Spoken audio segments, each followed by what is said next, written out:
हमारे बीच बेगूसराय के सांसद और केंद्रीय मंत्री आलोचना के बाद भी भाइयों, इस तरह का आयोजन पिछले 8-10 साल पहले काफी धर्म से जुड़े अपने मोदी जी के भाई को देख ले भाई।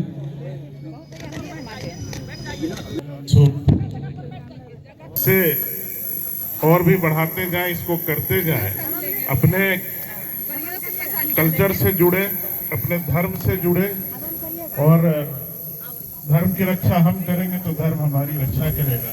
मैं ज्यादा समय नहीं लेना चाहता हूं, मैं अपना पूरा समय अपने माननीय सांसद जी के लिए छोड़ता हूं और इन्हीं बातों के साथ बहुत बहुत धन्यवाद।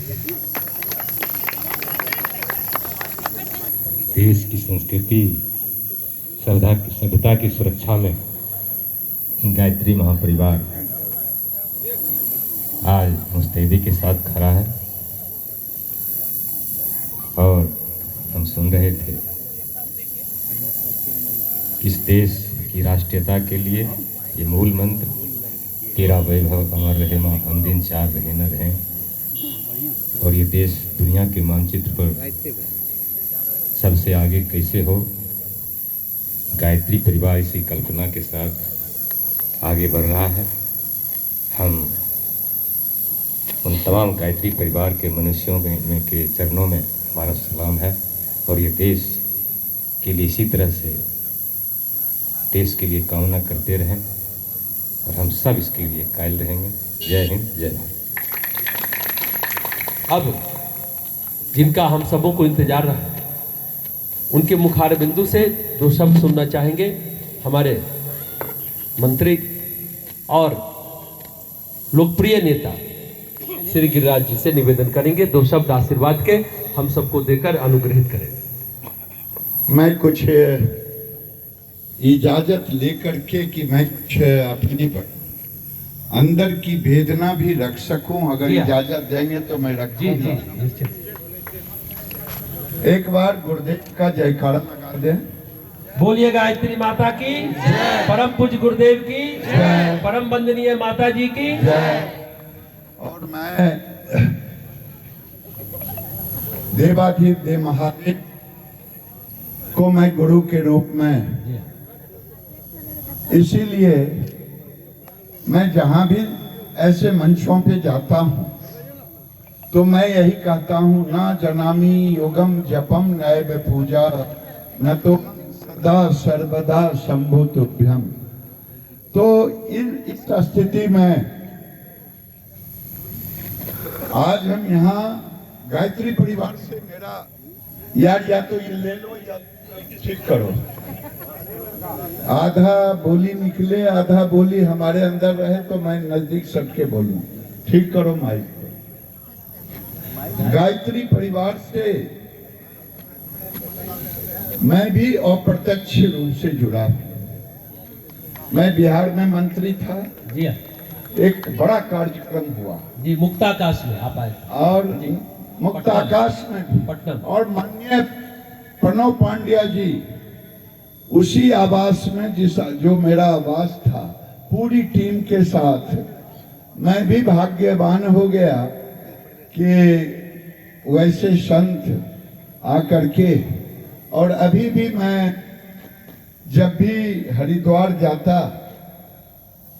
चाहे डॉक्टर साहब से या चिन्मयानंद जी से मेरी वार्ता होती। मेरी पीड़ा ये है, यहाँ हमारी बहनें बैठी हैं, हमारे यहाँ भाई बैठे हैं, सभी। मैं एक दिन अखंड ज्योति पढ़ रहा था, अखंड ज्योति, मैं अखंड ज्योति पढ़ रहा था। मेरी बेचैनी थी कि जब मैं किसी धार्मिक अनुष्ठान में जाता हूं तो हमारे हाथ में जल दिया जाता है, अक्षत जल, और जो कर्मकांड जो हमारा व्यवहारिक है, पंडित हमें कहते कि बोलिए आर्जा बरते जम्बू दीपे भारत खंडे बेगूसराय देशांतरे, ये हमसे कहवाते, ये शब्द मेरे अंदर चुभता है। ये वही शब्द है कि दादाजी को हाथी था सिक्कर देकर। आर्यावर्त आज भी है, आर्यावर्त में आज भी लोग रहते हैं, लेकिन सनातन नहीं रहता। जम्बू द्वीप आज भी है ज्योग्राफिकल, वहां लोग रहते, लेकिन न गायत्री है, न यज्ञ है, न सनातन का ध्वज है, न भगवा ध्वज है। आर्यावर्ते जम्बू द्वीपे भारत खंडे। भारत खंड को जब मैं देखता हूं, मुझे यही लगता है भारत को दो भागों में बांटा गया। मेरे पूर्वजों से कुछ भूल हो गई। अगर पूरी सांस्कृतिक विरासत उधर चले जाते, धर्म के आधार पर ही बंटवारा हुआ, हम धर्म के आधार पर इधर रह जाते, तो आज जो देश में कट्टरवाद की बढ़ रहा है वो नहीं होता। मैं उस पर ज्यादा नहीं कहूंगा। धर्मो रक्षित रक्षिता, ये शब्द सीधा है। धर्मो रक्षित रक्षिता, जब हम धर्म की रक्षा करते हैं तभी हमें धर्म मेरी रक्षा करता है। आज हम धर्म की रक्षा, गायत्री परिवार से मैं निवेदन करूंगा कि आज आप यहां बैठे लोगों को नहीं कह रहा हूं, लेकिन समाज में हम देखा देखी विकृतियों को लेते जा रहे हैं। हम लोग पहले पिताजी, बाबूजी, माँ जी कहते थे, ये कहां से आ गया मम्मी, डैडी, डैड, मॉम। ये भी संस्कृति का क्षरण है। हम अपनी संस्कृति के लिए गायत्री परिवार से, मैं डॉक्टर साहब से भी ये निवेदन किया हूं और चिन्मयानंद जी से भी, कि एक मुहिम चले। हम नहीं समझते, मैं बचपन से बेगूसराय में रहा, तो मेरी एक फुफेरी बहन थी, उनकी शादी मधुबनी जिले में। मैं इस कहानी को हल्के ढंग से लोग लेते हैं सुनने के बाद। मैं उनके यहाँ गया तो 2-4 दिन रह के लौट रहा था। उनके परिवार के लोग, उन्होंने कहा कि राजबाबू सुन लो वहां जाए छी। तो हमने कहा कि बहन के यहाँ कते रहब, ये 70-71 की बात है, तो कहना रहू न। सो हमर, उनका नाम था सीताराम, सीता काका कहते थे। उनके बेटे का नाम था कृष्ण मोहन। कहीं मोहन के बेटा के जन्मदिन है। हम कहले, ओ सीता काका, अहाँ कभी मोहन जी का जन्मदिन मनैली हल? ओह, हम की मनाबी, कन्या के खेल है। तब तक उनका पोता दिखाई दिया।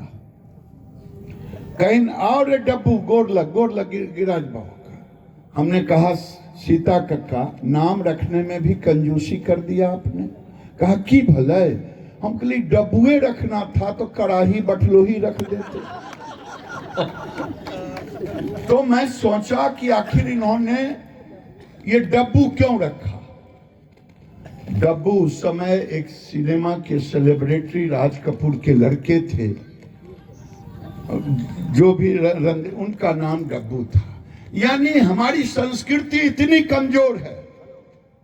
आज मैं खोजता हूं कि मैं तो बाबूजी कहा, आज मम्मी और पापा बुला रहा। बाबूजी में क्या रुखड़ापन था, माई में रुखड़ापन था, और मम्मी में बड़ा दुलार है। ये मैं निवेदन कर रहा हूं, केवल गायत्री मंत्र, गायत्री आचार संहिता नहीं। तो मैं गुरुदेव का अखंड ज्योति का लेख पढ़ रहा था। मेरे मन में ये भाव गुजर रहा था कि आर्यावर्ते जम्बू द्वीपे भारत खंडे, भारत खंड में 149 जिले हैं। जहां हमारी आबादी गिर गई है, वहां गायत्री परिवार या सनातन धर्म के ध्वजावाहक नहीं के बराबर रह गए हैं। उस जहां वो गिरी है, जहां जहां ये हमारी आबादी गिरती है, वहां वहां सामाजिक विषमता आ जाता है। वहां वहां मैं तो कहता हूं कि जिस दिन बहुसंख्यक की आबादी गिरेगी उस दिन लोकतंत्र भी खतरे में होगा। पाकिस्तान में नहीं है, बांग्लादेश में नहीं है। तो मैं निवेदन जो करना चाह रहा हूं आपके से और आपके द्वारा गायत्री परिवार से कि एक संकल्प ले। मेरी बात अच्छा लगे तो मानेंगे, ना लगे तो ना मानेंगे, कोई ऐसा जरूरी नहीं है। आज हम अपने बच्चों का जन्मदिन मनाते हैं, क्या करते हैं? केक काटते हैं। काटते हैं कि नहीं काटते हैं? जी हाँ, काटते हैं। क्या हम एक संकल्प लें कि हम लोग 20-20 परिवार, 10-10 परिवार, 5-5 परिवार को संकल्पित करेंगे कि गायत्री परिवार से जुड़ करके हवन ही उस दिन कर लें। और अगर आपको केक काटना है, केक ना काटें। हमारे यहाँ कहा गया है दीपो भवः, दीप को जलाएं। अगर हम ये संकल्प हो करके तो हमारे परिवार में संस्कृति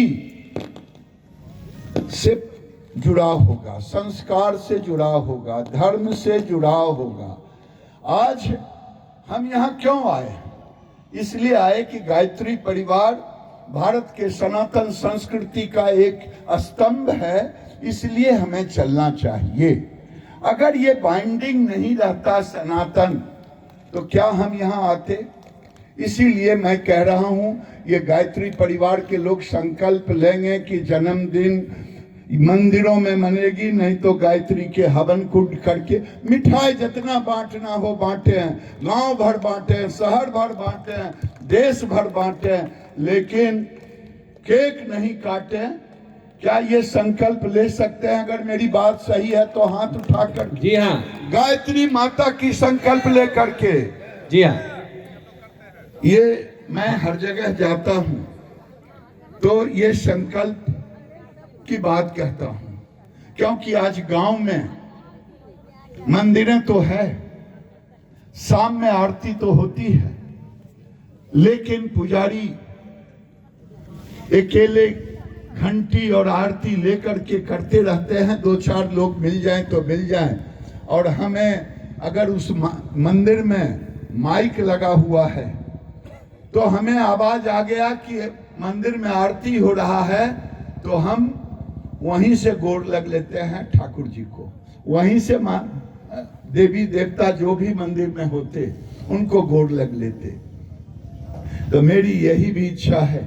गायत्री एक ऐसा विधा है। मैं विचलित था जब गुरुदेव का पढ़ रहा था, क्या होगा। आर्यभट्ट चला गया, जम्बूद्वीप चला गया, भारत में। उन्होंने उस लेख में दुनिया के कई भविष्य वक्ताओं का उद्धृत किया और अपने भी कहा कि हमें चिंता करने की जरूरत नहीं है, लेकिन चेतना जगाने की जरूरत तो है। चिंता अगर हम ना भी करें तो चेतना तो जगाएं। और वो चेतना, उन्होंने कहा, क्या किसी ने सोचा था कि राम रावण को परास्त करेगा, राक्षस को? क्या किसी ने सोचा था एक बालक कंस को परास्त करेगा, नाश करेगा? मुझे प्रेरणा मिलता है, लेकिन प्रेरणा के साथ अपने जीवन में संस्कार और संस्कृति की चेतना जगाने का काम भी साथ साथ होनी चाहिए। यही मैं निवेदन करने के लिए आप सबों के बीच आया हूं, आपके बीच आया हूं। मुझे अच्छा भी लगा जब हमारी बेटियां धर्म ध्वज लेकर के, मैं तो धर्म ध्वज कहता हूं, धर्म ध्वज लेकर के जब आपके राष्ट्रीय धार्मिक उन गीतों के साथ अपने मन मिजाज को, तो मुझे यही लग रहा था कि अब केवल जरूरत है भारत के अंदर, अगर हम चेतना नहीं जगा पाए तो बेगूसराय में भी जीना दुर्लभ हो जाएगा। अगर इसी रजौड़ा गांव में लोगों ने, दूसरे धर्म के लोगों ने मारते मारते मार दिया, कोई पूछा नहीं, उल्टे केस में फंसा दिया। तो ये चेतना जगाने का काम है, और चेतना जगाने के साथ गायत्री परिवार सनातन का स्तंभ है।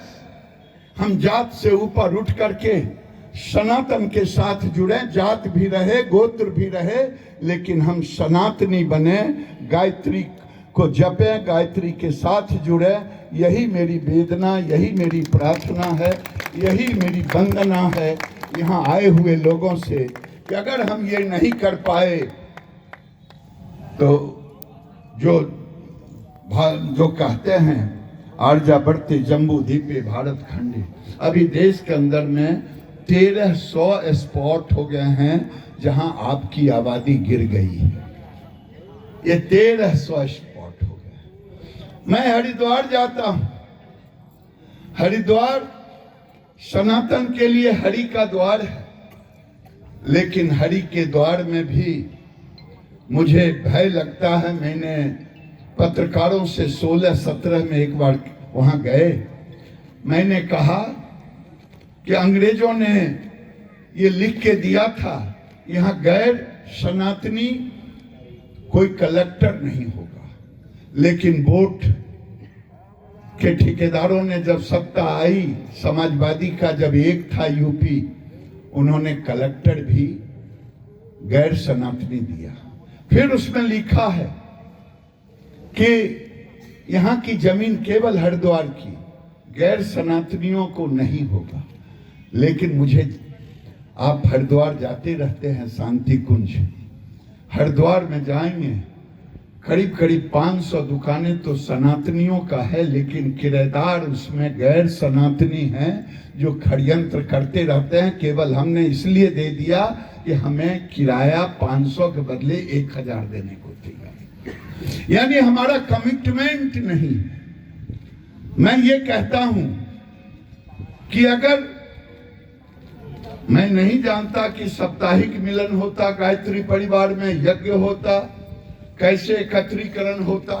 आज जरूरत है जब भागवत गीता होता, रामचरितमानस का होता, अनुष्ठान होता, आत्म कल्याण के लिए तो एक एक चीज हम बताते सारे संत, क्या भगवान से जुड़े, प्यार करें, आत्म कल्याण होगा। लेकिन ये कोई नहीं बताता हम बचेंगे तब तो होगा। हमारे बचने का रास्ता भी अब लोगों को बताना पड़ेगा कि हम कैसे बचें, हमारी आबादी कैसे बचे। पड़हाड़ हो रहा है।